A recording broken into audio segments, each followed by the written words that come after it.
good morning, everyone. Apologies for the delay. I think we are about 30 minutes over, so we'll go straight into it. So I'd like to welcome Lemire, the climate envoy for Quebec, and Dr. Chandra Patel to give the opening remarks. Thank you. Thank you. With my funny accent, I will read something because it's much easier, and I'm gonna stay sitting here.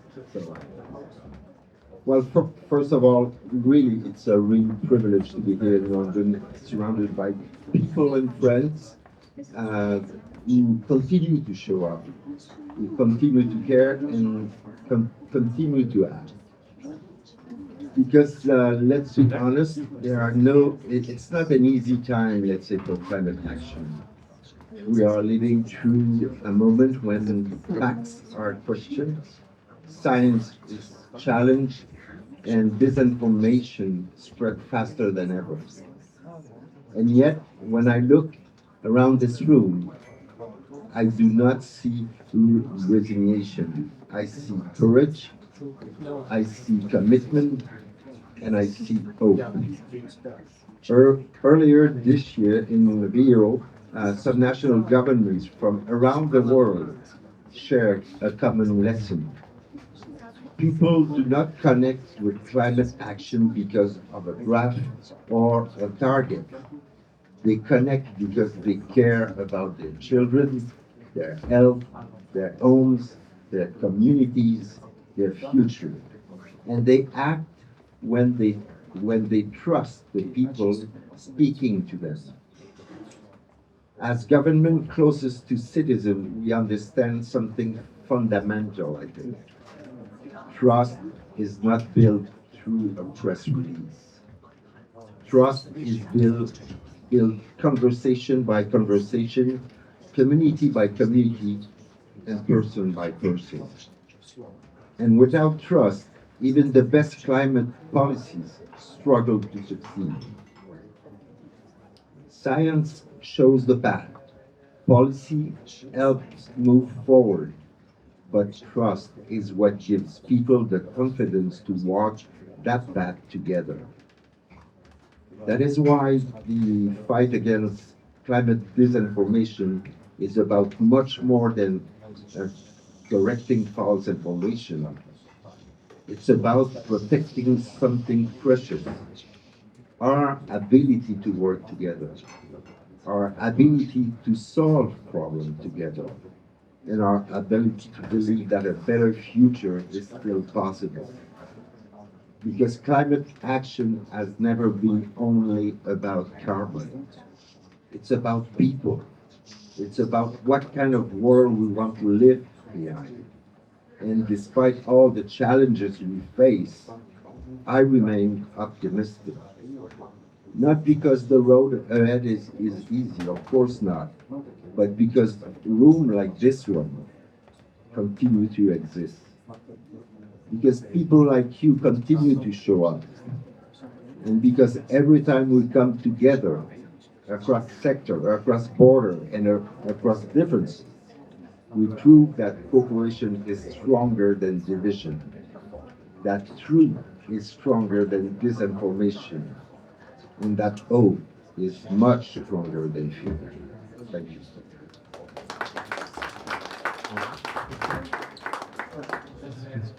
Good morning, everyone. I'm going to keep this short because I know we're running late. Well, this is a tight room. That's pretty packed together. Just what you want on a record-breaking hot day. This is a follow-up to a conversation that we held in Rio between governments. And one of the things that was really clear there is that the governments don't necessarily have the capacities or the expertise or the technical know-how to really know what's going to cut through in this particular digital infotainment space.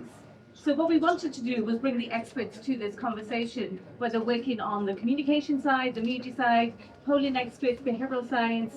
What is it that's really cutting through? Where are people at, and how do we connect the issues to them? So I'm really proud today that we've been able to bring our governments together with these experts to have this conversation. I think it's much needed.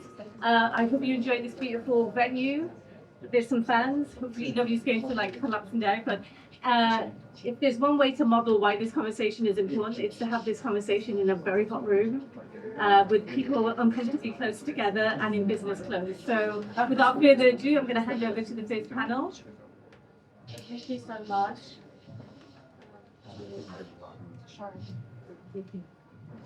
Thank you so much. And thank you all so much as well for being here. We know that it is quite a hot day, but as my fellow speaker said earlier, I mean, what better way to actually have this conversation, right? I know from my own experience as a journalist, by the way, I'm Sharon Kimathi. I am the Energy and ESG editor at Reuters, where I mainly talk about the environmental issues and try and flag them to as many people as possible and reach audiences that are both old and new. And that's why this is important today. So I have my fellow panelists, but instead of introducing each other, because let's face it, we're really behind schedule, so we'll just hop right into it and they will let you know exactly who they are when answering the questions. So joining me for this panel on climate misinformation and disinformation and why it's no longer simply a communications challenge, but a governance challenge, a social crisis, and a hindrance to climate ambition and delivery is Simon. Simon, I'm going to take it first to you. Can you give us an overview of the current landscape and how has social media sown the seed of distrust? Great, thanks Sharon. Hello everyone, I'm Simon Baugh. Until the end of October, I was the Chief Executive of the UK Government Communications Service. So I spent the last just over 10 years within government across 4 different departments, working for a period actually where I think we have seen a fundamental transformation in our information environment. And since I left in October, I've been really thinking hard about what has actually changed and what does it mean about what we need to do differently now? Because I think we all recognise at a high level the disruptions, but I don't think we analyse them well enough and really understand the deep drivers. So let me just give like 4 quick deep drivers and what I think it means for how our information environment has changed. Way back in 1995, when Google search was produced, that was the first time in human history where information became available for everybody. You could find whatever information you wanted by searching it, rather than there being a newspaper editor or a government gatekeeper who was deciding what you could and couldn't see. Then in 2006, we had the invention of the smartphone, particularly the iPhone. The thing that was really radical about that was the screen, because it was the first time in our use of technology that phones went from being a tool to being a habit. 20 years ago, you didn't see anyone going like this when they were on the underground or the bus. Now it's all you see anybody doing. And what shifted, I think, there was that we had an infinite feed of information. And that meant that communications changed from being a contest for ideas and whose argument was best, to a contest for interruption. Could you stop the scroll? And it changed the type of information that was successful. Then, when Facebook came along, at first, you saw information that was from the people who you followed, your friends and family that you followed in reverse chronological order, what they posted newest to oldest. In 2009, that changed to an algorithmically driven newsfeed, and the promise was you would see more of the information that you were interested in and found useful, and who could argue with that? But the reality of how that has evolved over the following decade is that the type of information that you're more likely to click on, that's more likely to engage you, is that has been prioritized by the algorithm, because that's what keeps you scrolling.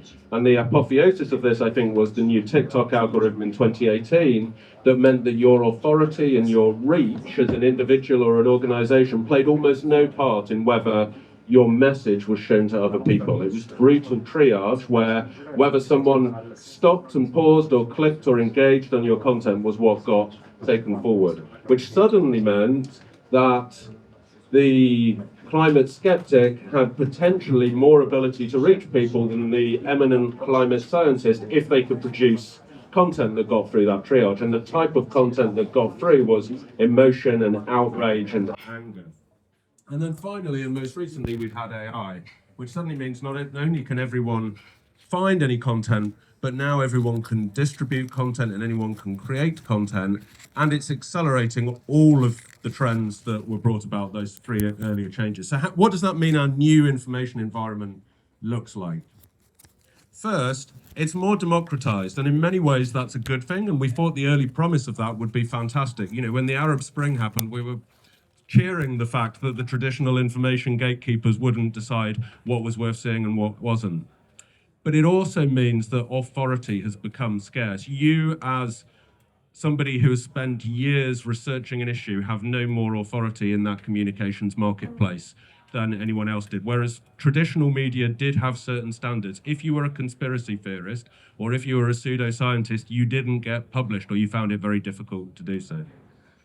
Secondly, our information environment has become really fragmented. Because of that algorithmic recommendation of news feeds, we all operate in our own information environments where, because you're interested in different things from me, you see different content from me. Even if the two of us are following the same politician, you might be seeing different content about it depending on what you've clicked on previously. And so what's become scarce is common ground, and our ability to build an argument and consensus in a community has almost disappeared without us realizing it. Third, our information environment has become abundant. Just the volume of content is enormous, and therefore your ability to cut through and have your message seen is becoming more and more difficult. What has become scarce is attention, and the easiest way to solve that is the most irresponsible. You go for outrage and anger and emotion. Final two things that have changed. One is our information environment has become corroded. Because there aren't the barriers in place for truth, because you can create more synthetic content, because you can say whatever you want and the algorithm is not optimized for truth, it's optimized for engagement, it just means that there is more false information out there. And that is important because actually it means that trust is what has become scarce. Even if you are producing high quality content and someone is likely to trust you because they've seen so much false information, they're still more wary of what you're saying. And finally, our information environment has become way more concentrated. We used to be concerned about media ownership, but now looking back on it, there were thousands of different media owners and much more diversity in the market, whereas now your ability to have reach and visibility and reach many people is governed by the decisions that are made in a few boardrooms, largely in California and China.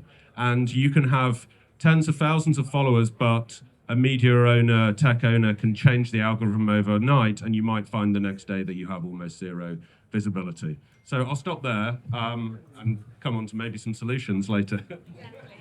Exactly. I know that we can all talk about these really important issues with great length and detail. And that's why I want to turn it over to you, Anna, and give you the mic.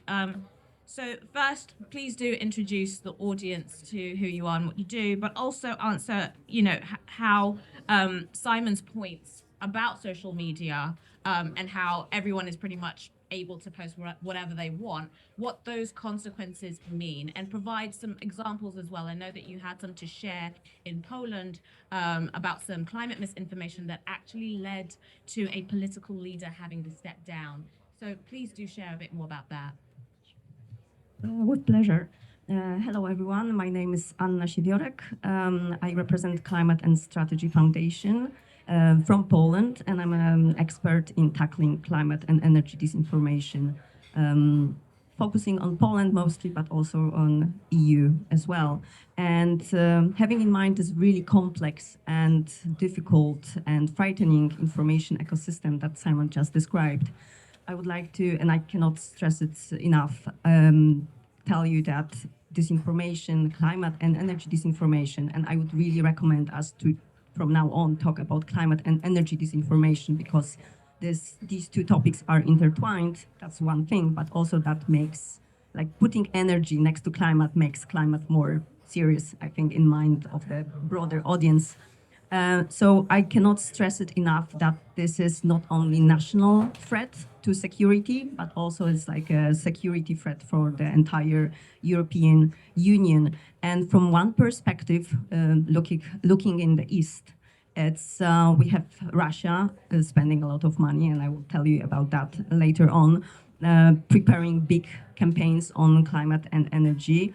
And Polish experts for right now, they say clearly this is not only like, a communication campaign to spread disinformation. This is like a cognitive war happening every single day for years now.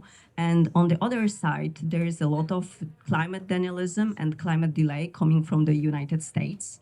And to give you a good example of that, probably you've heard about the Heartland Institute. Well, to use an euphemism, that they are not really pro-climate. And right now they just opened an office in Warsaw, in Poland's capital, to focus on Central and Eastern Europe. And to give you the example that was mentioned, I come from Kraków. This is the second largest city in Poland. And recently we had a referendum on recalling the mayor of my city. And the main point was low emission zones and the sentiment against that new law in Kraków.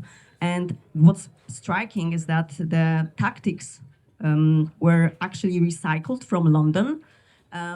They were tested before in London, and they were transferred to Kraków with a positive, let's say, effect.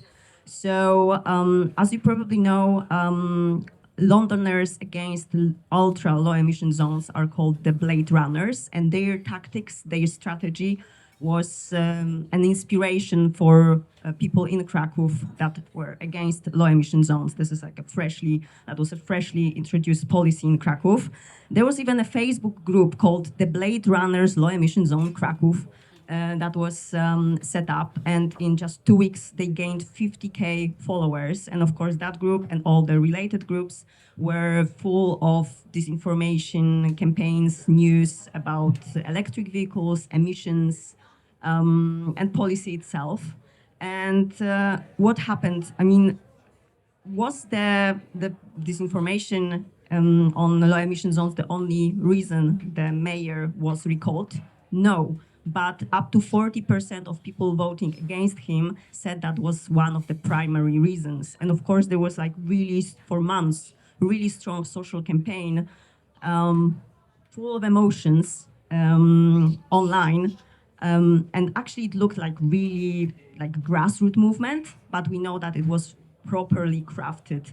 And to just leave you with, the most ironic footnote of this story, the city mayor that was recalled, so this law for low emission zones was actually introduced by the predecessor of this mayor. So he just, suffered the consequences. And the groups that planned the campaign against him, they just waited for him to start. And one more thing to just wrap up, the consequences of climate and energy disinformation, as you can see, are very tangible. So first thing is that a democratically elected leader was recalled, removed from office. Second thing is that it can be easily transferable to other cities. And this recycling from London tactics is also striking. And the third thing is that it will have a cooling effect on other pro-climate progressive leaders in other cities and probably in other countries as well. And as far as I know, there's already a referendum, a similar one planned in Warsaw, so the capital city of Poland. Thank you. I wish we had more time to really unpack all of that, Anna.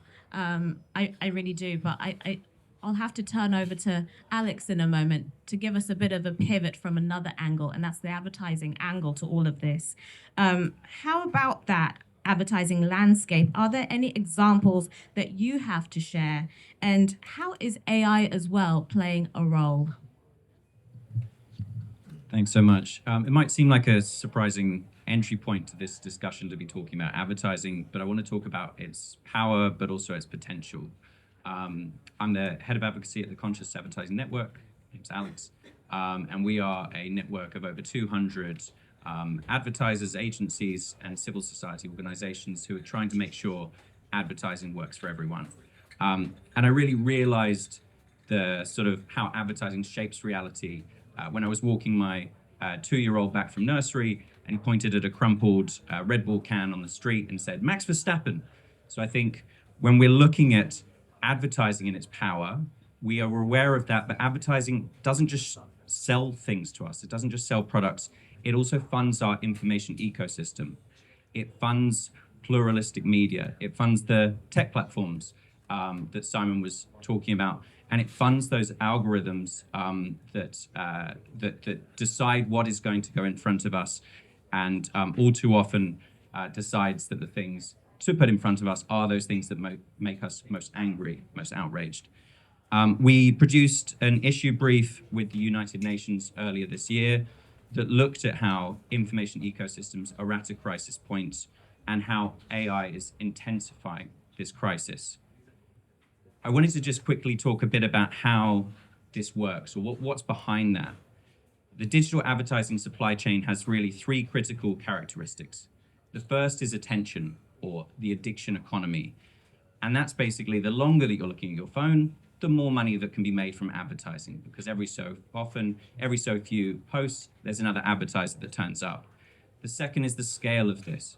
The advertising industry is estimated to be $1.14 trillion, and 75% of Google's revenue, roughly, is coming from advertising, up to 98.6% of Meta's.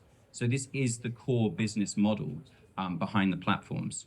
And opacity, because advertisers just don't understand always where they're turning up. And in fact, it's made to be very difficult for them to understand how that supply chain is working.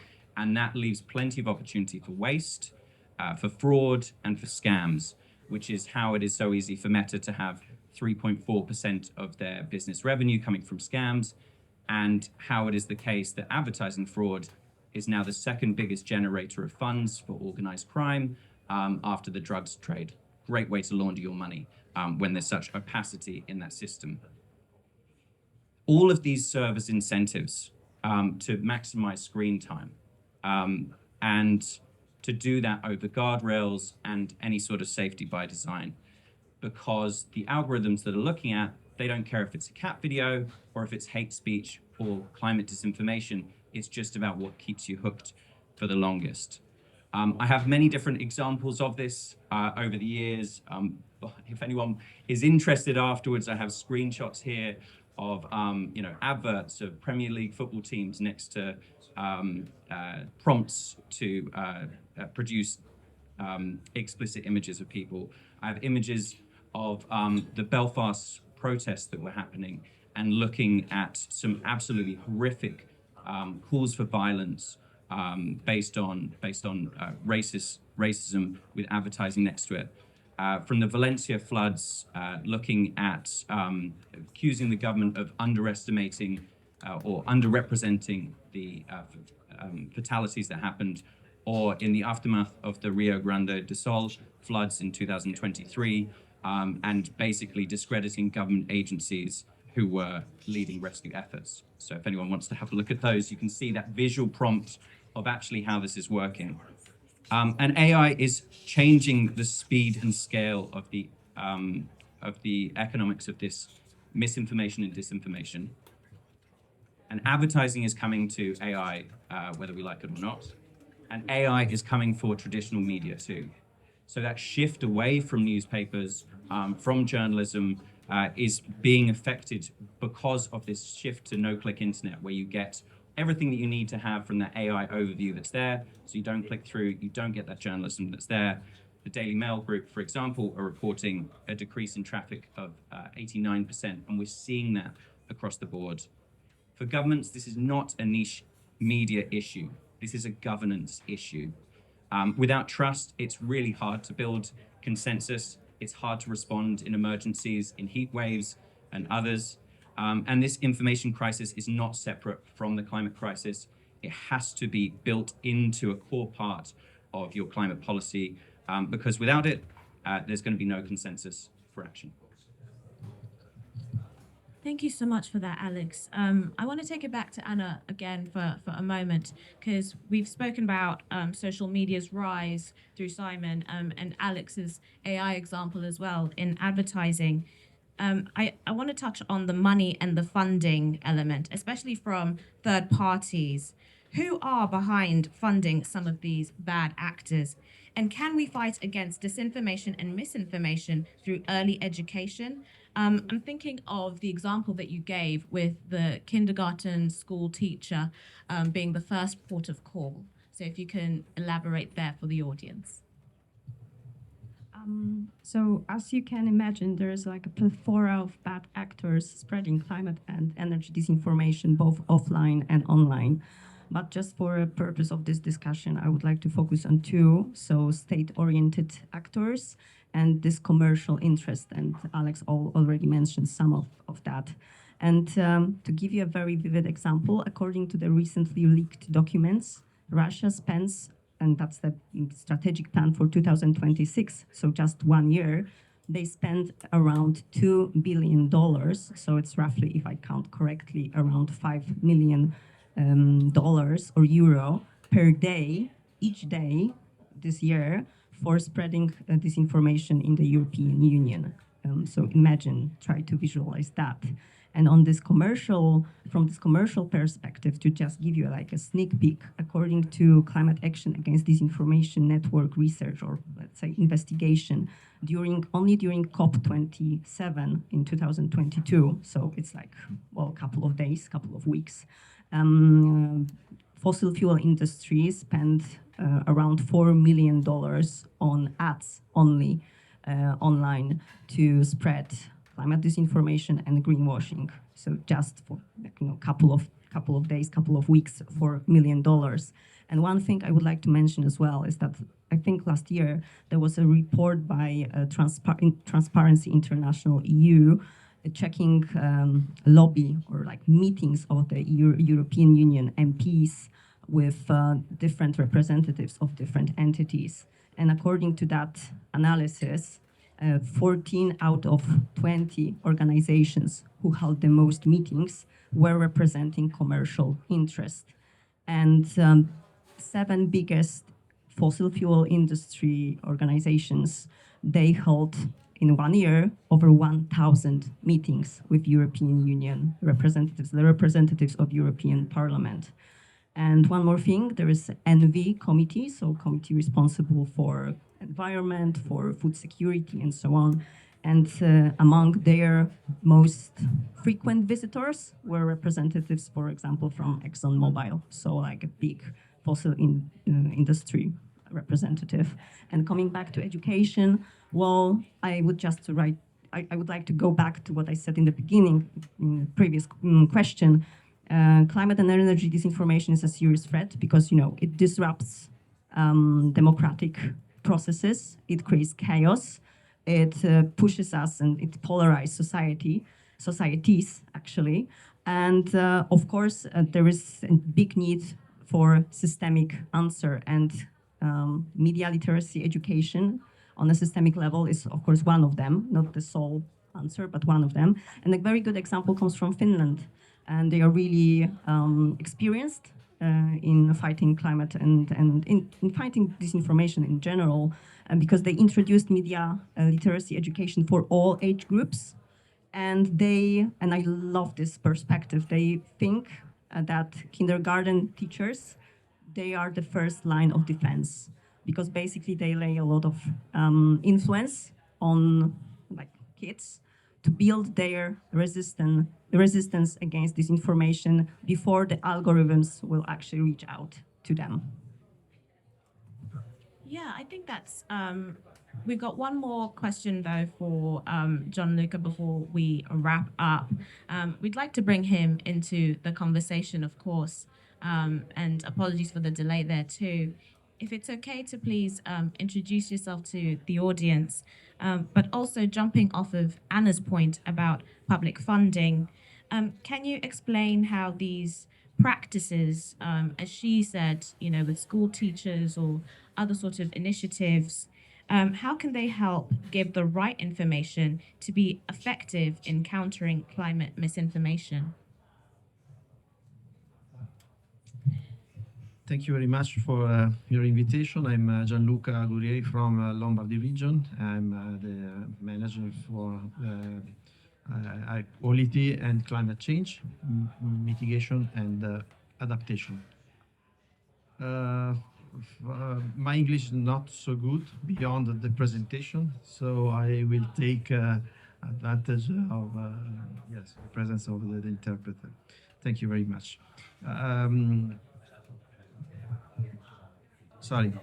Una esperienza regionale sull'uso di uno strumento denominato green budgeting che stiamo sviluppando per orientare gli investimenti pubblici e dall'altra parte anche rafforzare la fiducia nell'informazione pubblica.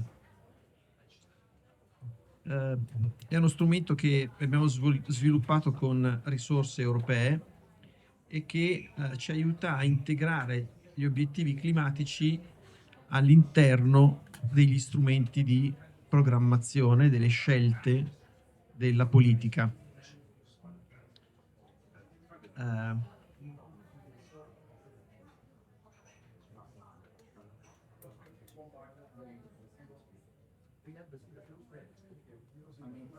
We either need receivers for everyone, or they have to receivers for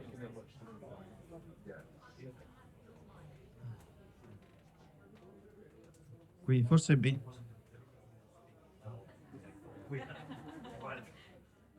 vogliamo difatti vogliamo tradurla in mi fermo un attimo e così it's better, thank you. Uno strumento, diciamo, di bilancio che ci serve a classificare la spesa su quello che è positivo per il clima e quello che invece è neutro o negativo.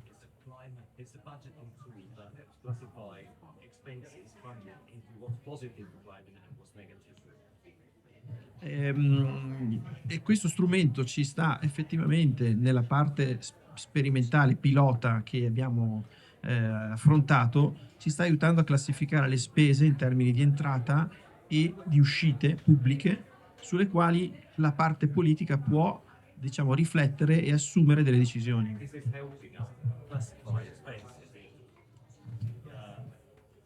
Revenue and expenses on which the public entities can actually base their decisions, whether this is positive or negative for the climate. Ok, quindi ci dà l'occasione di verificare in modo, diciamo, trasformare lo strumento da puramente contabile, bilancio, a uno strumento che diventa veramente uno strumento di governo e di decisione, di scelta. So this helps us change this tool from a purely accounting instrument to an instrument of choice and of policy making. Perché vi parlo però in questo contesto di green budgeting, dove oggi stiamo parlando anche di disinformazione? Why am I talking about green budgeting though when the topic seemingly is disinformation and misinformation?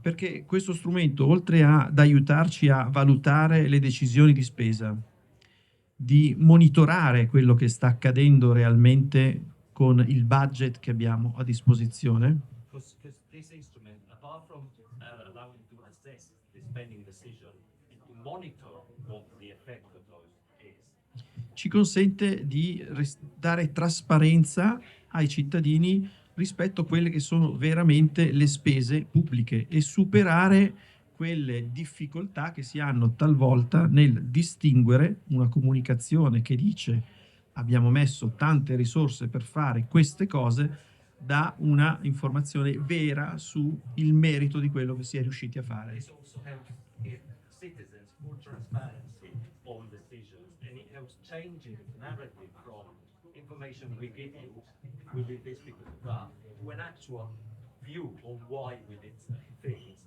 which is backed by data and Velocissimamente, lo strumento è basato sulla classificazione europea, regolamento europeo di tassonomia e do not significant harms per le azioni. the instrument is based on the European taxonomy,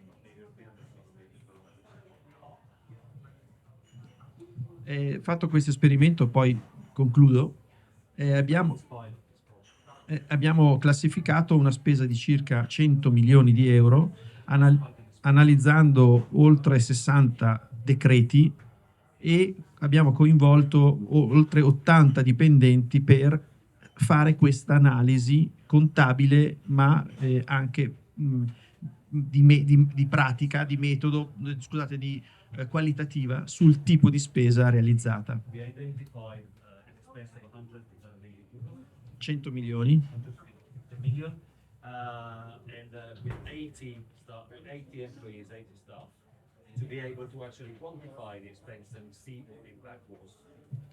E abbiamo appunto classificato queste voci di bilancio in quote verdi, quindi pienamente rispondenti agli obiettivi, in una quota neutra, diciamo così, e una quota che può impattare in modo non negativo, ma che non migliora la situazione climatica. Divided various items of the budget into green items, which are good for the environment, neutral items, and items that, but it's not completely negative, they don't work. Concludo. Questo strumento, peraltro, ci ha consentito di ottenere da Moody's un riconoscimento del valore di questa pratica. We obtain recognition of the value of the practice. In termini di valore dell'azione economica e politica istituzionale, ma allo stesso tempo appunto ci ha consentito di rafforzare la qualità dell'informazione pubblica, restituendo ai cittadini una chiara lettura delle voci di bilancio con le parti di classificazione di impatto, di valorizzazione dell'obiettivo climatico in termini di mitigazione e adattamento. Also allows us to give full transparency and clear information to the practice, to reevaluate and reappraise public information, allowing citizens to see the various budget items in terms of their impact on the climate or negative. Okay. Thank you. Thank you so much for that, Minister. I believe I was told that's all we have time for, but you know where to find all of us for more on funding, because I know that there was plenty more to dissect, especially with Alex, who's going to give some examples too, and also Simon was going to conclude on bad faith actors. But you know where to find us, and if you want a little bit more, just grab us, and I'm sure we will be there to give you a bit more insight. But that will be all for this panel, and I will be welcoming my fellow panelists for the next session. Thank you so much to our panel.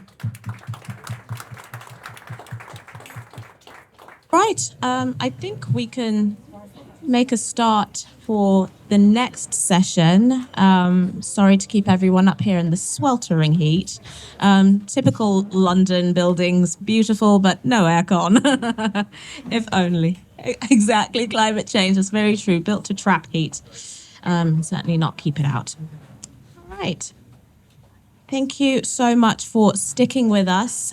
So we're on to our next panel, the collapse of climate newsrooms and governments on the front line, which is pretty apt for those who know where I work. So I want to start with governments first, as I was just addressing that question with Gianluca too. So Governor Eduardo and also Daniela, if you can introduce yourselves as well to the panel whilst you answer your questions. I want to know, what are your experiences with climate misinformation and disinformation, especially with the two natural disasters both in Brazil and also in Argentina? I'll start with Governor Eduardo first, and then Daniela. Thank you, everybody. So I'm the governor of the southernmost state of Brazil. It is called Rio Grande do Sul. We are the 6th largest state in Brazil in population and the 4th largest economy. We make borders to Argentina. They are our neighbors, and Uruguay. And we had in 2024 massive floods in our state. It was the worst climate disaster in our history and in Brazil. And when you consider the extensions, the population that was affected, the territory, we had more than 600,000 people displaced from home, 2 million people impacted. and almost 90% of our territory impacted by the floods, the severe rainfall that got to us.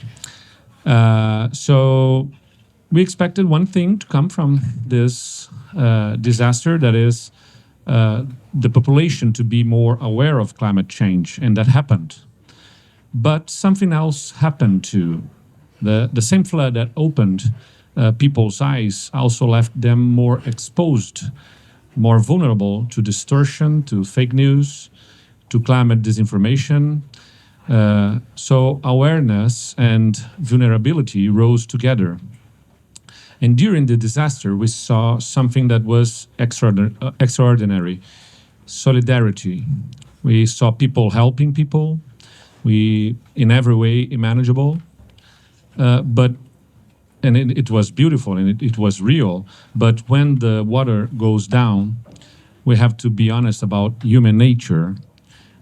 People care most about what touches their own daily life. The wider climate agenda is long-term, collective, and abstract. And the flood in your own house is immediate, personal, and concrete. And that gap between the long-term collective and the immediate personal is exactly where communications breaks down.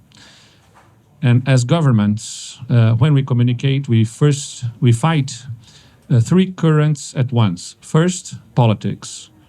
Democracy gives us electoral cycles, and in every cycle there is an incentive to take credit away from whoever governs, even on something as vital as climate action. Second, expectations. Citizens want results now, this week, this month, while climate resilience is measured in years. And third, like we've been hearing here, the algorithm. Social media rewards controversy, not clarity. The more outrage, the more comments, the more reach. Science is calm. Conspiracy is loud. And loud wins attention. Together, these three currents feed conspiracy theories, and pull people away from what actually matters, the science. So what can a government do? We are not going to outshout the controversy machine. We lose that fight every time. The only path I have found is persistence and open channels, showing up again and again to explain, to clarify, to be present, not winning the noise, building something the noise cannot erode, that is trust. So let me give you two concrete things we did, because this panel is about that, what works. And our climate adaptation plan in Rio Grande do Sul includes a permanent scientific committee, dozens of specialists who debate, recommend, and monitor our projects. It gives the state a credible, named, independent reference, one the press and society can turn to instead of turning to rumor. And alongside it, we created a civil society council, leaders from business, from industry, from labor unions, across every sector, because here is the truth about messengers. A message about climate lands very differently when it comes from your employer or your union than when it comes from a politician in an election year. We're not trying to be the only voice. We are building a network of trusted voices. The truth by itself does not go viral. Disinformation is built to spread. The truth is not. But the truth can be made trustworthy, anchored in science, carried by community, repeated with patience. That is not the glamorous part of governing, but on climate, it may be the most important. So, thank you.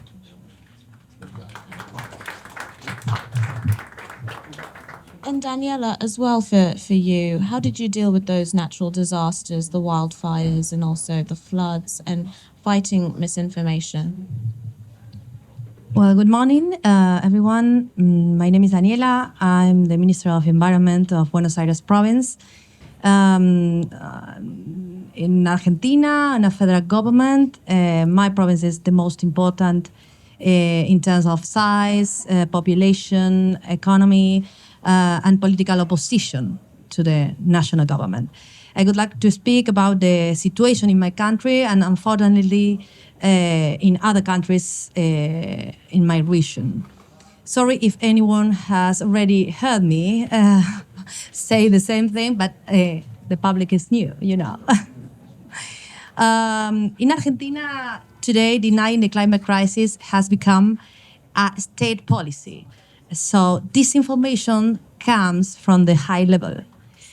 The president, Javier Milei, claims that climate change is a left-wing invention. And some commentaries, he said, for example, that company can pollute the river as much as it wants. He claimed that as long as water is abundant, its price is zero, so that the price of water being zero is the root of the problem. His conclusion, when water becomes scarce, someone will claim property right over it, and that, he says, will put an end on the pollution. But magical, you know. Another of the social, he said that the environmental problem or climate change is another of the socialism's lies, linking to a cultural Marxism. I don't know if this exists, but he believes that. Then he asked, why did the Creator give us the planet? To just to look at it? The president. And then he linked environmentalism and feminism as a social inventions belonging to the same ideological package. Socialism also invented the environmental movement. Climate change is part of the natural circle, no matter scientific evidence.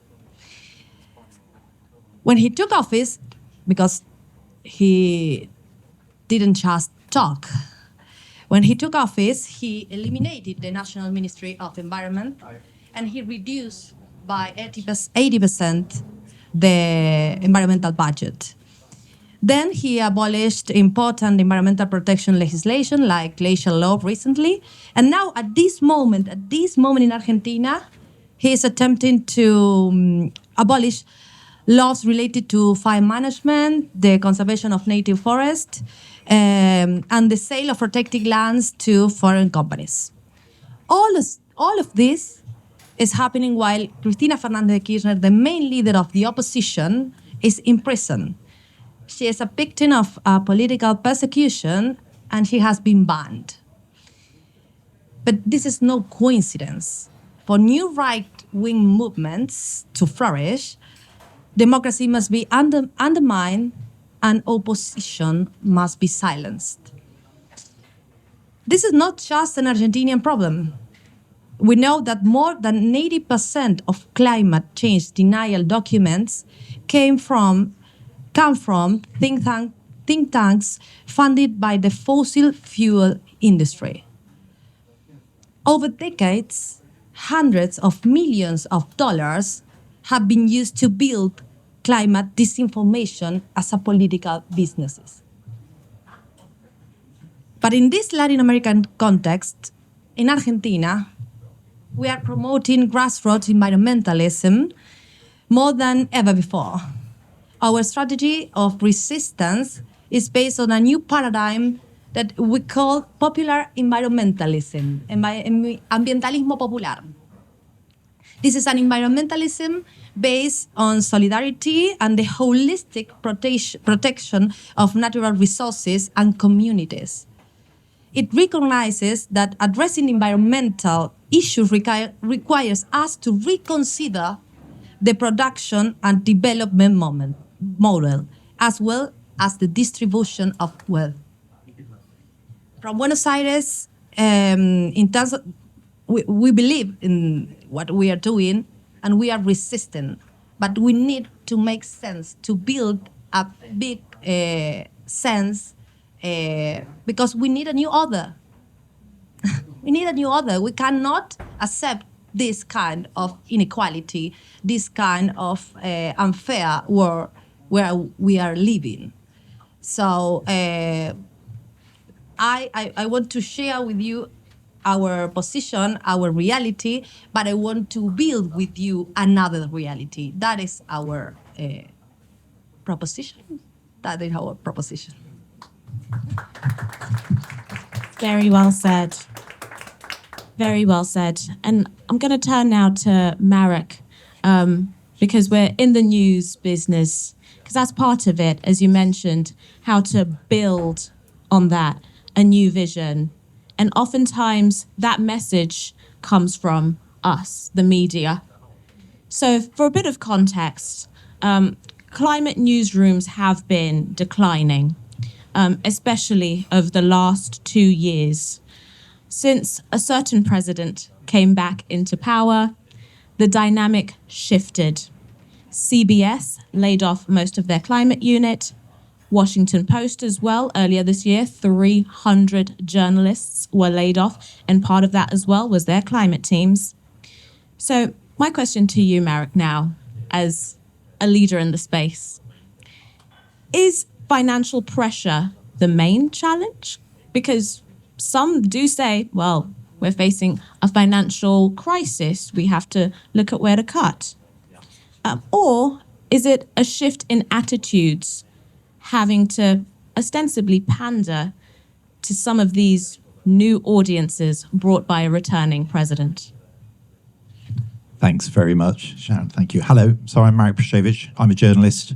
I'm the CEO of a media non-profit called Dialogue Earth. We report on the impact of climate across the global south, on the lives and livelihoods of people.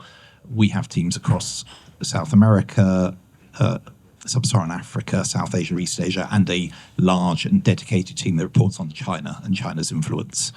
If you haven't seen us, look us up, Dialogue Earth. I'll hand you a card after this. Very happy. Short answer to your question, Sharon, is it's both. Obviously, you just stole some of my best lines about the contraction of the media space. So I'm going to try and make 3 points really quickly. Firstly, we can't leave the field to the misinformers and the disinformers. Secondly, we have to find the climate in the news, which, if you think about it on a day like today, isn't that hard if we really put an effort to it. And thirdly, never, never, never engage our rivals, bad actors, on their own terms. I'm going to talk a bit about something called verbal framing and the dark arts of verbal framing, which I learned as a communications director, working in NGOs for 10 years, including in sexual and reproductive health care and rights. So don't leave the field. Who here heard Sir Keir Starmer's resignation speech on Monday? Quite a few people. Okay, so his government has a pretty good record on achievements around climate action over the last 2 or 3 years. He listed his government's achievements. How many times did he use the word climate in his resignation speech? 0. Exactly. Never used the C word. Why not? Why not when he's talking about what they've done? Because he doesn't think it's a vote winner. It's not what the people of Makerfield said they cared about when they were polled ahead of Andy Burnham's victory there. Because every time he does, Donald Trump jumps on his head, whatever the reasons. So my plea firstly, to all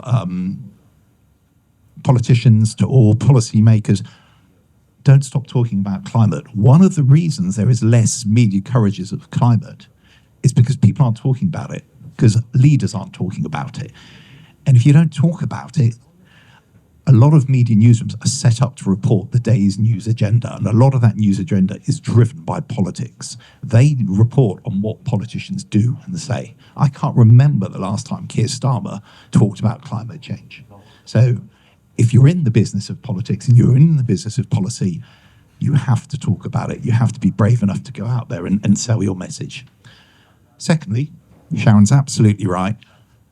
Good journalism about climate, fact-based coverage, reporting from the ground, costs money. And a lot of newsrooms are stopping spending that money, partly because the news agenda has shifted. So they're spending more of their time and more of their money running after Donald Trump and whatever catastrophe he's talking about or causing. Also, the model for paid journalism is a really tough one. And I can tell you, as the CEO of an NGO that works on climate media, it's also a really tough sell to funders. Really tough, but really, really important. So if you're in that space, think about who is going to fund it. I have so many people who've told me they have enormous goodwill towards Dialogue Earth. And my answer to them is always, that's fantastic, but I can't run this organization on goodwill. I have to run it on dollars, pounds, whatever your choice of currency is. Somebody has to pay for the journalism, and we need those facts. We need that core bedrock of trusted, true, checked information. Even in the world of algorithm dominance, you need it. I'll explain a little bit more why in just a second. But you have to find the climate in the news. You have to meet people where they are interested. And historically, I have to say, I don't think this sector has been very good at this. The kind of historical news release you might get would be, 1,000 scientists say the planet is burning to a crisp. New data, because obviously, data is what's going to win the argument. No, it isn't. Absolutely, it isn't. What's going to win the argument is convincing people that this story is personal to them. And this is a terrible word, but intersectionality is really important. It's the kind of word only NGOs use.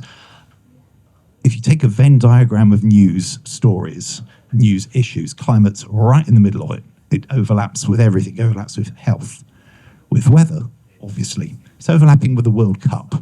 It overlaps with migration, with transport, with housing, with energy security. It's overlapping massively with geopolitics right now. You could argue that the struggles between China and the US are actually centered around who controls energy and energy provision. So find a way, if you are working in this space, of talking about climate that meets people where they are, that interests them. Because what you're trying to do is talk about it generalistically, they're just not going to engage with it.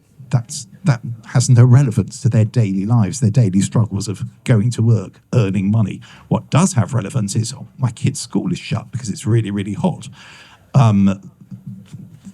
Pressures on our health service are massive. My wife's giving birth and it's 50 degrees in Karachi. That's the kind of thing that matters to them. And, you inject climate into the story. The story that they're actually reading, not the story you want them to read. And thirdly, think about how you frame. I knew nothing about framing when I worked as a journalist. The BBC producer guidelines, which are massive, they were kind of like the Bible of news, and the BBC don't mention the word framing. So frames are how you position a story. They're how you try and get somebody to attach to it emotionally. Frames win arguments, facts don't. And our opponents are absolutely brilliant at this, absolutely superb. And if you think you're not influenced by emotions and frames, I'm guessing there are people in this room who are married or have life partners, who love cats over dogs or dogs over cats, are passionate supporters of a sports team, have decided to have children, have bought a house. Those are all massive, expensive, potentially life-changing decisions. And if there's anybody in here who can show me the fact-based spreadsheet they filled out before they made any of those decisions, please put your hand up. All right? So you have to find a way of framing that connects with people as well. I worked in sexual and reproductive healthcare and rights for the International Planned Parenthood Federation as Director of Comms for 5 or 6 years. We had to find a way of framing abortion and liberalising the law on abortion that was going to win arguments and potentially win referenda. Places like Argentina, actually, the Republic of Ireland. This is not not easy territory. And for donkey's years, we had been beaten out of sight by anti-abortionists, or as you probably know them, because they're brilliant with this framing, pro-lifers. That's a fabulous frame. And we had framed abortion for donkey's years around rights, abortion rights. We did a huge amount of work with experts on framing, and we started framing around care, around privacy, framing opponents as coercive controllers who would force women through crisis pregnancies against their will. This was really hard to do. Can you imagine me, a man, sitting down and talking to people who've worked in abortion for 20 or 30 years and trying to convince them that we've been working with all the wrong frames? But just look at what's happened to abortion rights framing in the United States, and then look at places like the Republic of Ireland and Argentina, where campaigns framed around care, privacy, opposition to coercion won. You know, they changed the law. We have to frame what we're doing really carefully. The worst thing you can ever do is accept your opponent's frame. Never ever frame negate. So misinformation, disinformation, do not engage with it. Do not say, the reason this is not true is because all you've done is strengthen that frame. And also elevate the person as a rival. You've said they're important enough to join you in a ring. Madness. Don't do it. You need to work with people who are expert in this area and can help you. Every comms director knows this. It's astonishing that journalists don't. And journalists love a quick phrase. They love a shortcut. Quite often, the race to get an issue or story framed in your terms will win the fight over that issue. It's one of the reasons opponents of anything that they don't like label it a tax. Tax is one of the hardest frames to beat. So in summary, don't leave the field, find the climate in the news, and think about the framing. Never, ever, ever waste your time and your limited resources trying to negate your opponent's frame.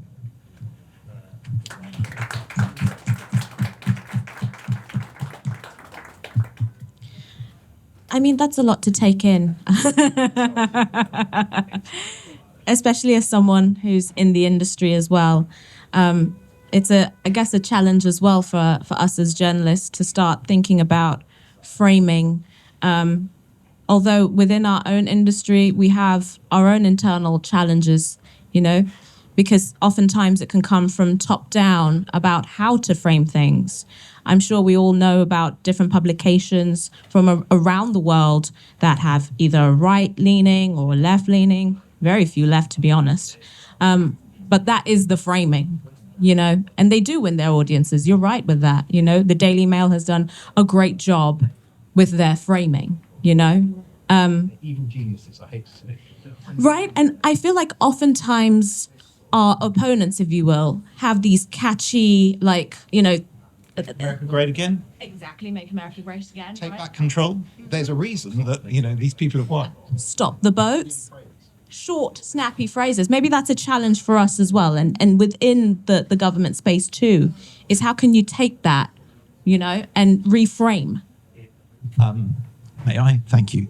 So Donald Trump is an absolute genius at this. Sorry, but he is, or whoever does his comms for him is absolute genius. Make America great again. An imperative, really imperatives, really powerful framing. You have the opportunity to make your country great again. There's something you can do about it. It was once great. Somebody has undermined its greatness. And you know who it is. It's that kind of amorphous liberal mass. But you can overturn that by voting for me. Absolute genius framing. Take back control. Again, an imperative. Britain was once great. Somebody, those bureaucrats in Brussels, have stolen our sovereignty. You can get it back. Once these frames become established, trying to defeat them through facts is almost pointless. I hate to say it, but it is. You know, you have to challenge the frames. you have to find better frames. Never fight on their turf. I guess then my question to, we've got government people up here with us on the panel is how can you take that information and try and work with it, especially with progressives, because in our space, that's what we need. We need to try and figure out how to reframe things. And do you have examples as well, whether it was in the floods or the wildfires, of reframing winning and facts in a way? Did they win against misinformation? So yeah, tell me, Eduardo. Give me an example. I wouldn't have a special example to bring. Like I was mentioning at my first speech here, it is that you need to be persistent, I think, because governments need to be institutional. I believe on that. I still believe on that. And so that brings us much more responsibility in the way we are addressing things. Of course, you can bring one sentence to mobilize people for a path or another, but when you are at government, you need to be institutional and to, like I was mentioning, not being the only voice, but bringing other voices and building the trust around that voices, so we can orientate even the media, because let's face that the media they need their clickbaits, right? They are searching for clicks on the news on the internet, so they are up to the controversy as well. Most of them. So we need to orientate them to bring them to the right agenda, how to expose the right information to the citizens. But there's not a shortcut for that, I believe.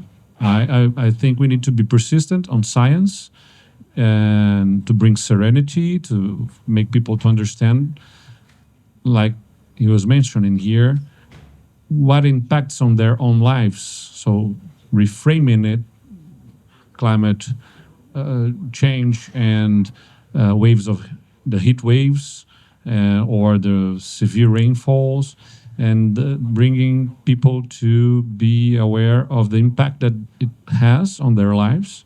So when we are starting the school calendar in our state, it is summer in Brazil in February, so we have there the heat waves as well, and people are asking for us to not begin the school calendar and we cannot admit children being out of school. We need them to study. It is very important. It will have an impact on their education, and people are asking us to not begin to not open schools. So we need to bring this as example for citizens, not only for installing aircon on the schools that they are demanding, but to reflect about what is causing that that condition for us, right?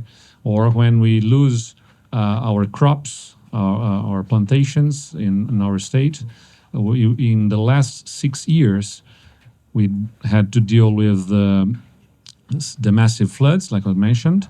But beyond that, we had to deal with severe droughts that made us to lose almost 40% of our plantations, of our crops. So that has an enormous impact in our economy. So it is important, and people are just talking about irrigation, for example, and it is important to irrigate our plantations there, but that will bring us adaptation. But what about the contribution that we will give to mitigate and to make our part in for the planet, right? So we need to use these opportunities where people are discussing the problem, but only what we can do in the short term to make them to look to the long term as well.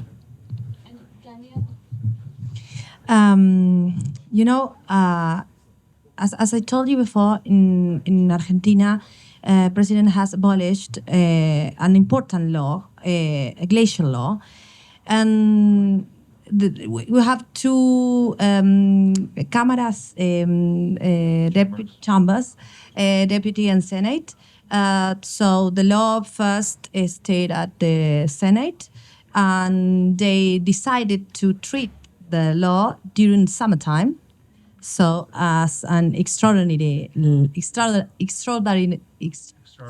law, and they did it. Then that law has to be had to be treated at the deputy chamber, and during I think 2 months, we create a big campaign. I think a grassroots campaign, and we ask for another law we have that is Acuerdo de Escazú. We are part of that agreement that it says that all kind of or environmental law that in Argentina somebody decided to change or wanted to change, it had to pass through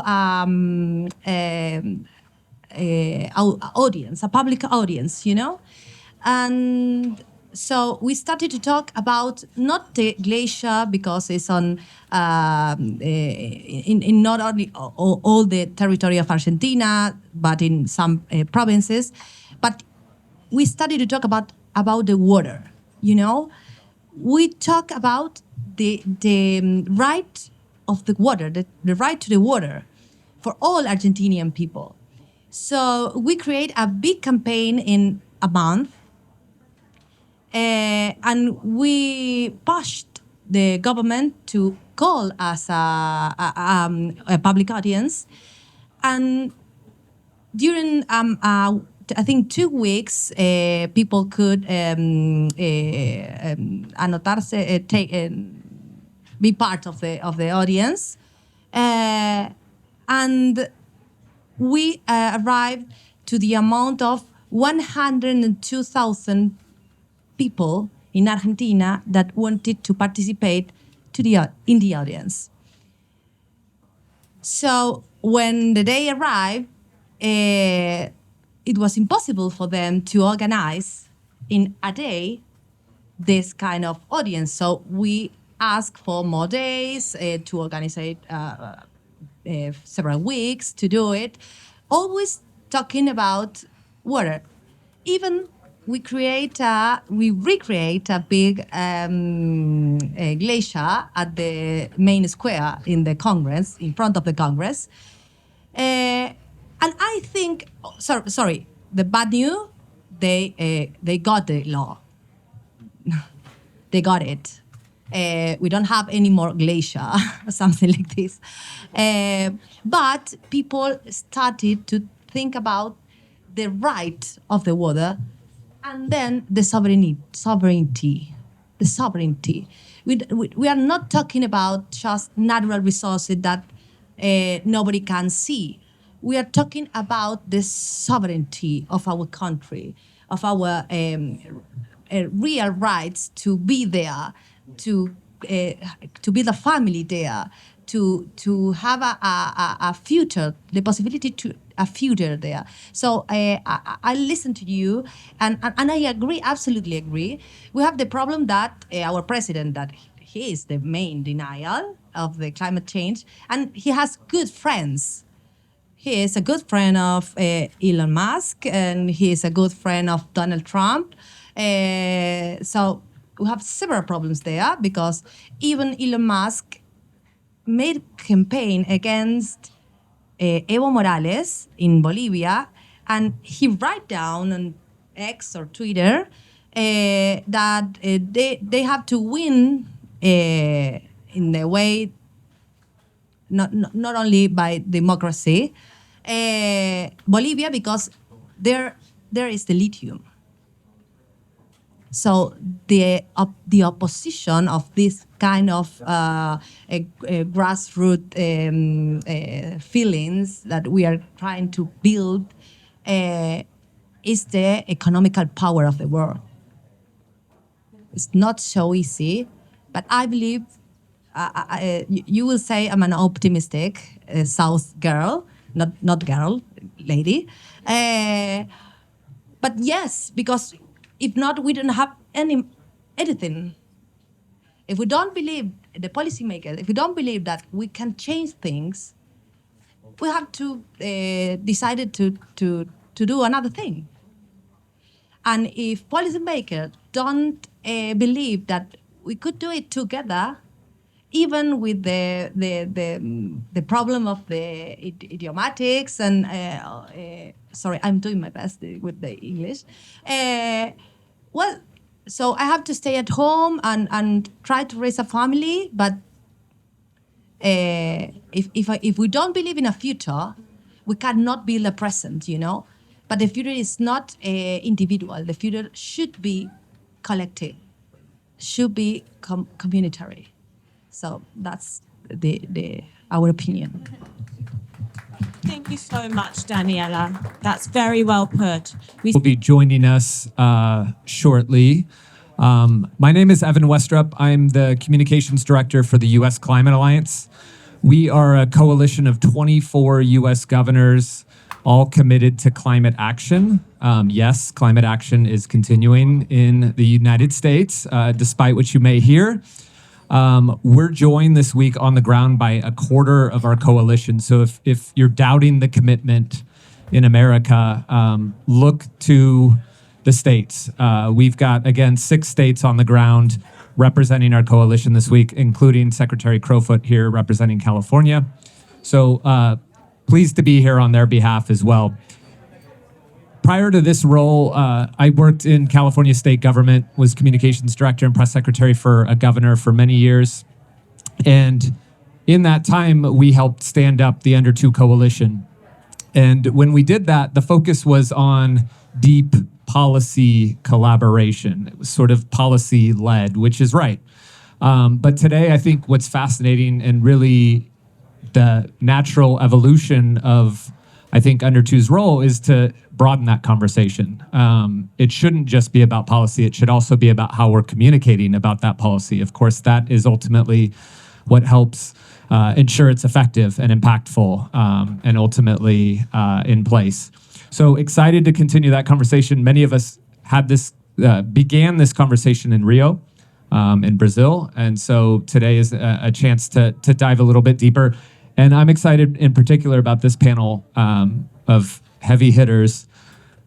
All are on the front lines of the climate crisis. All are on the front lines of climate action. All are solution-oriented and doing so in a way that I think we can all learn from. And so today we're going to dive a little bit deeper into what those solutions are. And it's appropriate we're at Mr. Fogg's here because we're going to cut through the fog, hopefully, with radical clarity on this particular panel. So without any further ado, I want to introduce governor of the second largest state in Brazil, 20 million people, 800 plus municipalities, someone who took office just weeks after a major climate disaster. So Governor Simões, interested to hear a little bit more about your own experience. What's worked in cutting through the mis and disinformation? What have you learned in your role thus far? I will start saying that I'm not Catholic, but the last Pope, Pope Francis, he had talked about on his last epistle about the importance of dealing with the reality and not only with the ideas. Governor Eduardo just dealt with a massive and terrible situation in Rio Grande. You saw how calm he was, saying that for himself it's important to deal with the problem of the people. It's not important to win over Lula. He's in opposition of Lula. You didn't heard him complaining about Lula here, because he had to deal with an enormous disaster. And we are, for me, I'm getting very disappointed with some of our last statements this week. For me, it's because when we are getting inside Donald Trump schema, we are losing the war in climate. If we decided to deny it was just said here, if you decide to deny the right to the others to say something, you are already losing. Why do not discuss this? Why not put on the center of the discussion the problems that the small folks are living? I'm from a rural state, 22 million people. More than 10 million people there live from crops and cattle. If you start the sentence saying, people that deal with crops and cattle, they are the ones responsible for the climate change. Okay, they will never hurt you anymore. You have to show them how to deal better with that, how to make money with that, how to put their children in schools and how to guarantee that they will live healthily. But that's not what we are doing for these last 24 months. Since COP29, in my opinion, things are going the wrong path for us. I have great expectations for this year because they decided to divide the presidents of COP, put implementation in a separate position from negotiation. I am a governor of a state. I do not make part of the negotiation agenda. That's a country agenda, a national agenda. I want to discuss implementation. And implementation, my state, the right-wing state of Minas Gerais, is the first one in Brazil in any aspect of climate change policies. If you want to talk about decarbonization, we are the first ones. You want to talk about reforestation, we are the first ones. You want to talk about green economy, we are the first ones. Energy transition, we are the first ones. Because we are not discussing ideology, we are discussing reality. It makes no sense for me to be here complaining about Lula. That's not the place to be complaining about. If I want to complain about Lula, I must do that on Brazil, inside the country, and trying to win the election. That's not the place. We are here preaching for the converted, losing time that we might use sharing experiences, trying to go beyond, treating our national politics so we can do a video and leave the room. Every meeting that I took part, I participate from the beginning to the end of the meeting. Because if I am not interested in the meeting, what I'm doing inside the room, please let me know what we are doing inside rooms that we do not want to participate. Just to have a TikTok video. That's what the environmental movement and the climate change discussion has gone to. We finally found ourselves in the place of YouTubers. And that's it. So sorry for not bringing the question that you want to, but we are the largest solar energy producers in Brazil. We are the only state in Brazil that has an inventory, a climate action plan, and a MRV working. The federal government does not have it. We have it. We brought the agricultural system and the industrial system to sign the Race to Zero agreement with us. They are co-signers with us because we need them to accomplish the goals. The government itself is not able to accomplish the goals. Let's discuss that. Because I have people that are suffering. I just expend more than 100 million reais to buy 20,000 air conditioned for 20,000 room classes in the most hotter part of our state. That's a problem. That's money that I should be putting on health, on security, and I'm teaching those young boys and girls that it's important that they understand that we are going through a path of extreme danger because the world is getting hotter their families will have a very tough time producing the food that they need. And that's important discussion. Much more important than the complaint about our national politics or the videos that we are doing here in this week. Sorry for that. Well, thank you for that perspective, Governor. And I think the beauty of this room is we're all here together because we recognize we're in a crisis and we all can do something about it. I think, and I appreciated the fact that you brought people forward, people into this, because ultimately what we're talking about are impacts on people.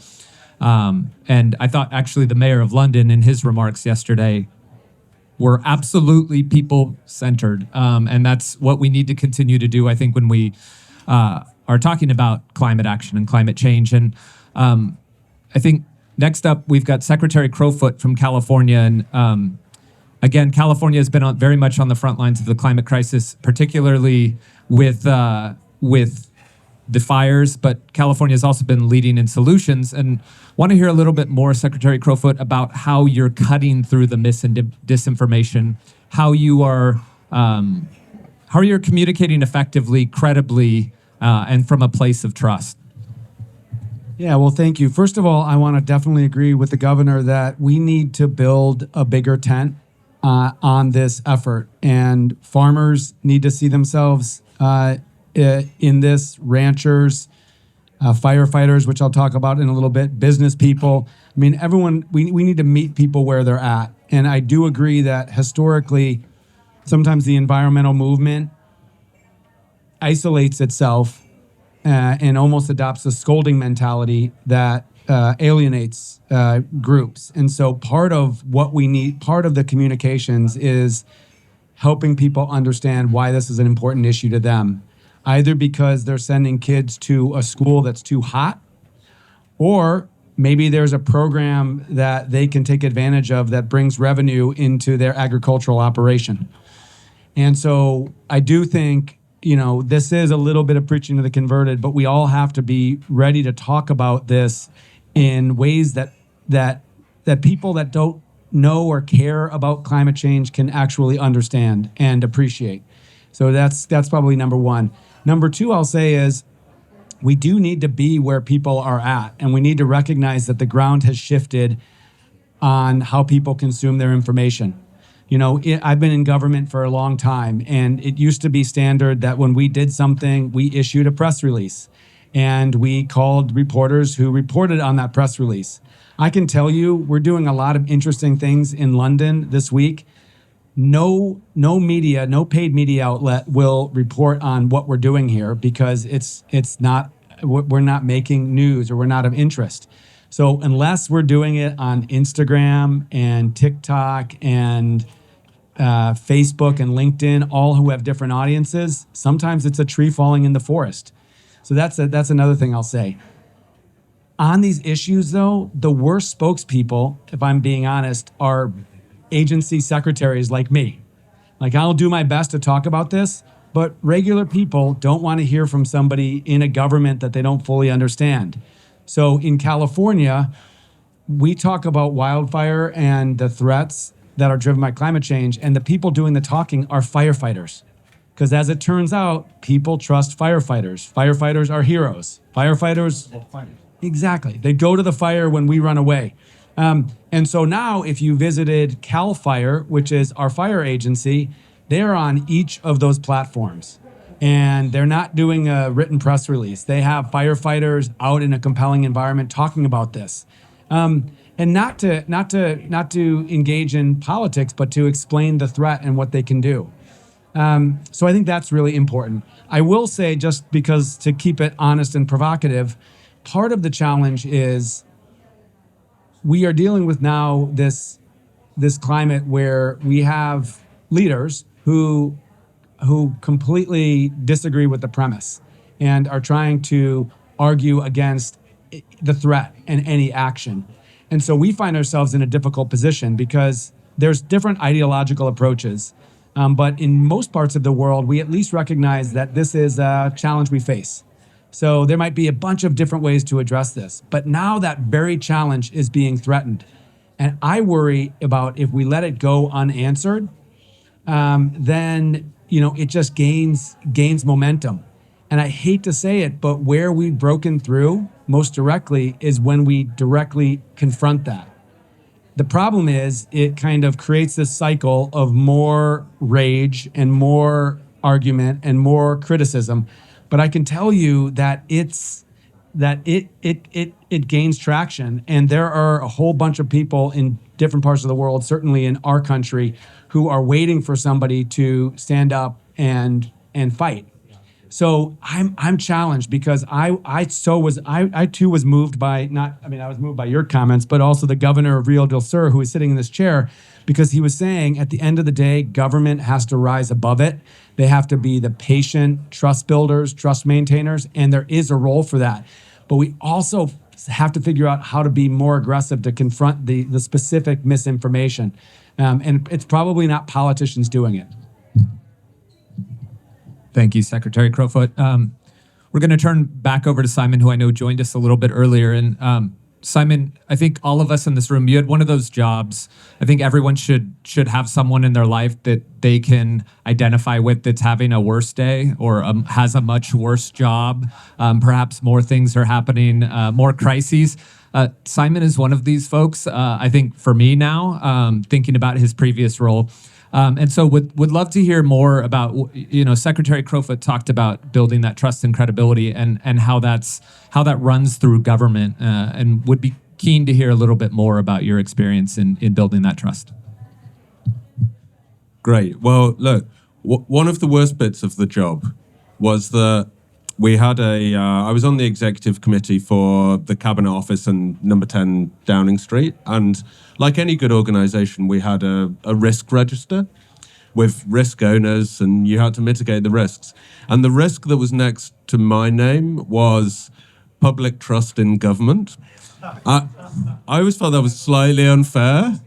Yeah, I was like, I don't think I'm entirely responsible for there not being public trust in government, and I'm not sure I have all of the tools to actually solve it. But like a good and dutiful public servant, I did actually take it seriously. So I went and spent a load of time speaking to academics to understand what actually builds trust in government, what builds trust and support. And actually what I found, I think, is something that's common to trust in brands, trust in leaders. And it's got three elements to it. Competence. Do they make good decisions? Do they provide good public services? Benevolence, which has an element of purpose. Are they doing good things? But more importantly, it's about, do they care about people like me? Do they understand my world, or are they in it for themselves? And the third bit, integrity, is about, do their words match their actions? Do they promise what they deliver? And I think when you think about the climate movement, we feel like we're imbued with a great purpose, but sometimes that causes us to forget that we also need to recognize what's going on in other people's lives. So, Marek's absolutely right that when this most recent government came in, it's done a lot on climate, but it didn't talk directly about it. And some of that was absolutely intentional, because when we were doing public polling, everything that was being shown was people's top priority was the cost of living. They just didn't know how they were going to get through to the end of the month. And telling them at that point that you're going to increase their energy bills, but don't worry, it's a good, purposeful thing to do, but no, the US isn't doing it, and neither is China, but you're going to pay the price. That doesn't show good competence, and it doesn't show benevolence and understanding of people. So look, I've come away thinking that there are 4 things that you can do to earn trust. Actually, one of them is the rage against the machine one. That would be the 5th one. Is there are ways of harnessing distrust in a helpful way. But I'm going to focus on the 4 that, if you don't want to kind of adopt the outrage and emotion point of view. So one is earning that trust by showing that we understand what people are going through and showing that climate action doesn't have to all be about sacrifice for the greater good. It can actually be about helping people in their lives. Your agriculture example is a perfect example of that. So we need to be much smarter at doing really good audience insight and working out where on the Venn diagram are the things we can do right now for the climate that also are helpful to people. So retrofitting houses or providing loft insulation in a cost of living crisis, like focus on that because that's delivering on what the public is concerned about and climate. Second one is about borrowing trust. Straightforward, like who are the people that audiences do trust? And again, I was going to use the Fire Brigade Union here as an example of that. They also have been active in speaking about climate. That is much better than a politician telling people about trust. Third is about how you can co-create trust. And I haven't really seen anyone absolutely crack this yet, but from a behavioral science point of view, there is a theory called procedural justice that basically says if people have agency and are involved in a decision, they're more likely to support it. And I think maybe we've done too much of telling people what the solution is rather than involving people in coming up with the solution. The Republic of Ireland had a go at this with a citizens' assembly, which worked very well on constitutional issues like abortion. I don't think their climate one worked as well, but I don't think we should give up on that. And then the final one is demonstrating trust. And this is where I think we need to be careful that we don't just match some of the non-scientific, non-fact, non-evidence-based approaches of the opposition and seek to mimic that. There is quite good academic research and evidence that suggests that if you are trying to convince somebody of your case, for people who already support your case, then having a persuasive argument versus a balanced argument makes no difference to whether they continue to support it or not. But for someone who is skeptical, and let's face it, that is who we're trying to convince, skeptics are much more willing to listen to a case that they perceive to be balanced than they are when they think someone is trying to persuade them of something. So we just need to make sure that we maintain our trustworthiness, even though we're a little bit more fleet of foot in thinking about how we deliver that message. Thank you for that. I think we have time for one question, and I would love to turn to our esteemed audience here. There are a number of journalists, PR pros, other incredible thinkers. If anyone has a question in the audience they'd like to pose, don't be shy. I know you're not shy. Or a solution. Or a solution. Thank you, Evan, and esteemed guests, Governor, Secretary, and of course, Simon.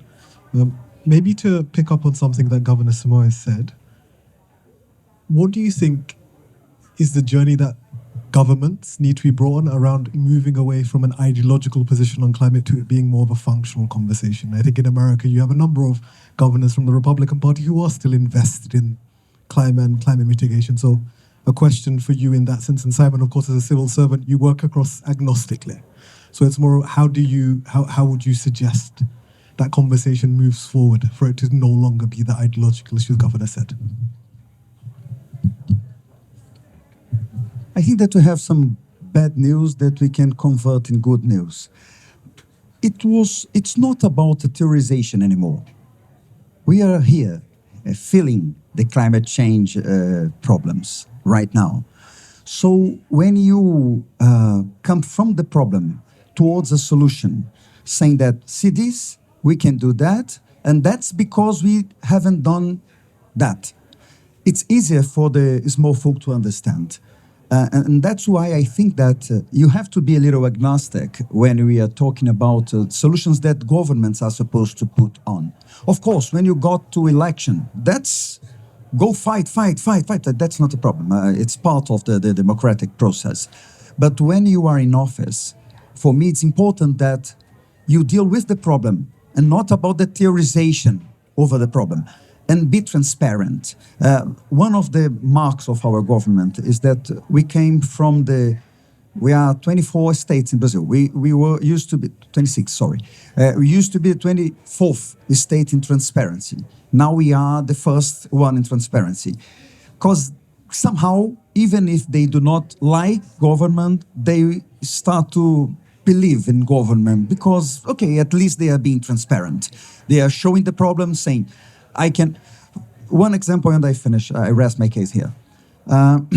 2 years ago, a mayor of a medium-sized city in Minas Gerais called Manhuaçu, that's one of the greatest producer of coffee in our state. I don't know if you know, but we produce 24% of all the coffee in the world. What's good news, because coffee plantations are not as bad as soy plantations for the environment. So that's good news for Minas. But she was asking me, how can I help her stopping the floods on the city center?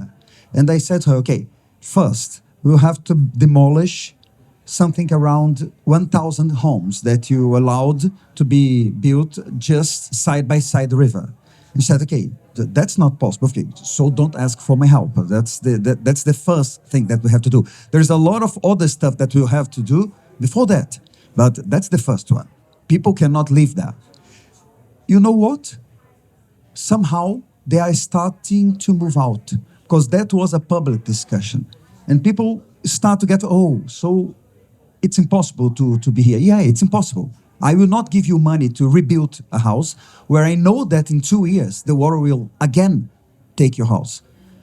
I think that transparency in coming from the problems towards solutions.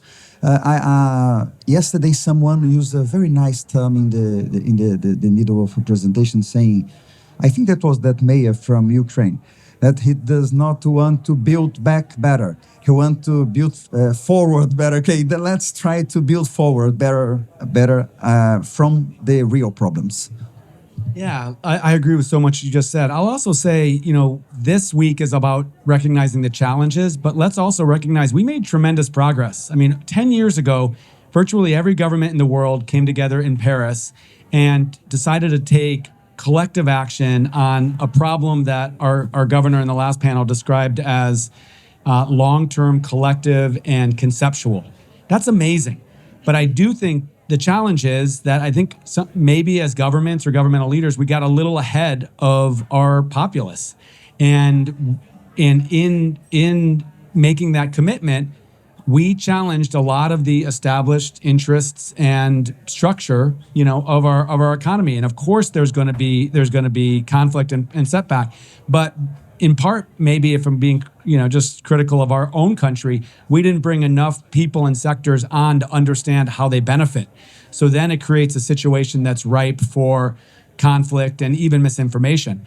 One of our colleagues from North Carolina, which is a purple state, meaning it's conservative, it's liberal, it kind of switches, explained that what's working there is to make investments that work for people totally outside of climate change. So microgrids in a certain part of the state because their vulnerability to storms. So people that don't consider themselves, climate change champions or even not even believe in climate are now supporting the investment in these microgrids because it's going to keep the electricity on when storms come. So I think we just have to step back, frame it more broadly, and help people understand how they connect into this. Because ultimately, look, if we can't make the case that people now are going to benefit and people's kids are going to benefit, then there's no way we're going to maintain political support for a long-term conceptual collective challenge. Yeah, 100% agree with that. I was going to make almost exactly the same point. If we make this all about 2.5 degrees and whether that is or isn't possible, it feels overwhelming for people, and the scale of change that is needed feels like something that is unimaginable and unaffordable for them.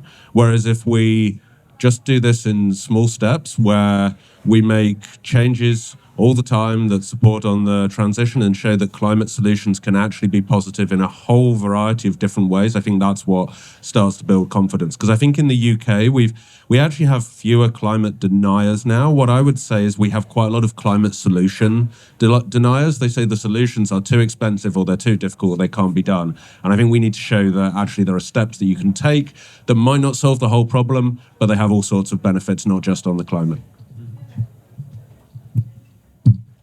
I think with that, we've wrapped. And Vanessa, I'm going to hand it back to you. Thank you.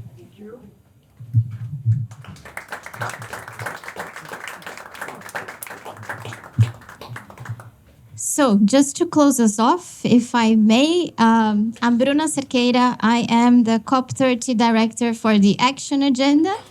And it's my job to move us into implementation, into action, which you talked about. So I very much loved the conversation about solutions. What I want to leave us with today is maybe 2 calls to action, very specific, retaking control to set out the framing of the conversation. I think number 1, at COPs, I think Governor is exactly right. We have been through a process of negotiating, and it's very complex, it's very big, it's very difficult. No one reads the 196 paragraphs that COP28 has produced on what we need to do.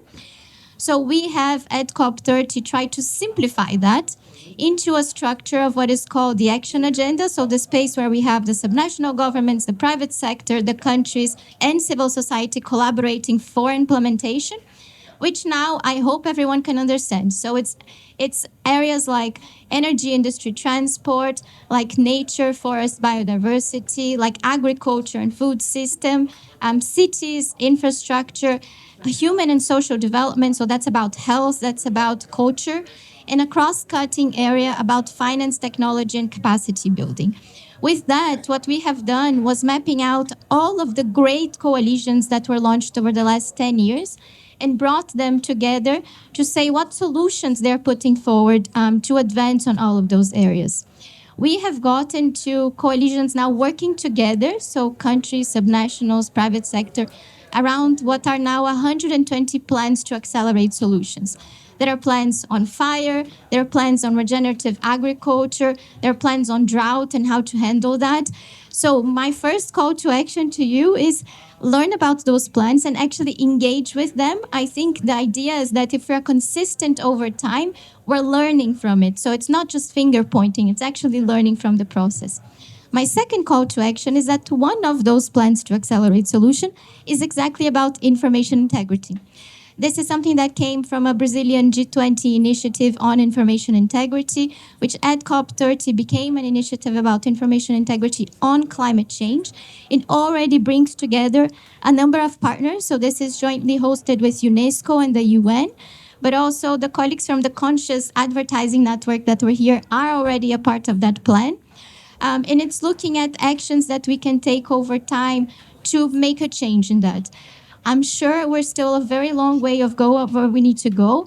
Brazil has put $1 million into a fund to fight disinformation, information integrity, but we need a lot more than that. We have now 15 countries that are a part of that plan. We need more, and subnationals are not currently in their plan. So this is an invitation to Under2 Coalition, to ICLEI, to all of our lovely networks that are here, for us to bring that in and to start an iterative learning process over time so that consistently we advance on solutions. Thank you so much.